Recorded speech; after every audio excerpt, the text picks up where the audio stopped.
Check করে দেখেন। এই যে প্লাস্টিক চাপায় খাই নিল নাকি? একদম strawberry ভাই।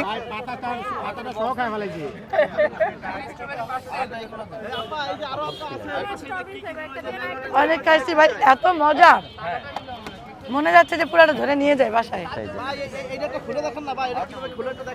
আপু খুলুক, আপু খুলুক, নেন। আপু খুলুক, আমি ধরি, আমি ধরি। এরকম ভাগ্য সবার হয় না। হ্যাঁ, দোকানে এসে ওকে ওকে ওকে ওকে, Wow! এই যে ভাই আমার লালের প্রতি এমনি একটু দুর্বল আছি, আর তাছাড়া দেখতেই পাচ্ছেন যে আমার সাথে পুরো ম্যাচিং হয়ে গেছে ভাই। হ্যাঁ, আরেকটা খুলুন, আরেকটা খুলুন। আরেকটা খুলবো? হ্যাঁ, 1000 টাকা পার পিস, 100 টাকা। পুরোটা দাম হচ্ছে গিয়ে 1000 টাকা। ভাই খুলবো না, খাবো আগে সেটা বলেন। আর পার পিস 100 টাকা। এটা তো মানে চোখে এই যে আপু, এটাও খোলেন। হ্যাঁ, না এটা হচ্ছে স্ট্রবেরি। আমার এখানে আলহামদুলিল্লাহ স্ট্রবেরির চাহিদা সব থেকে বেশি। Wow! আসছি এখনো আপনাদের সামনে আসছি 5 মিনিট হয় নাই,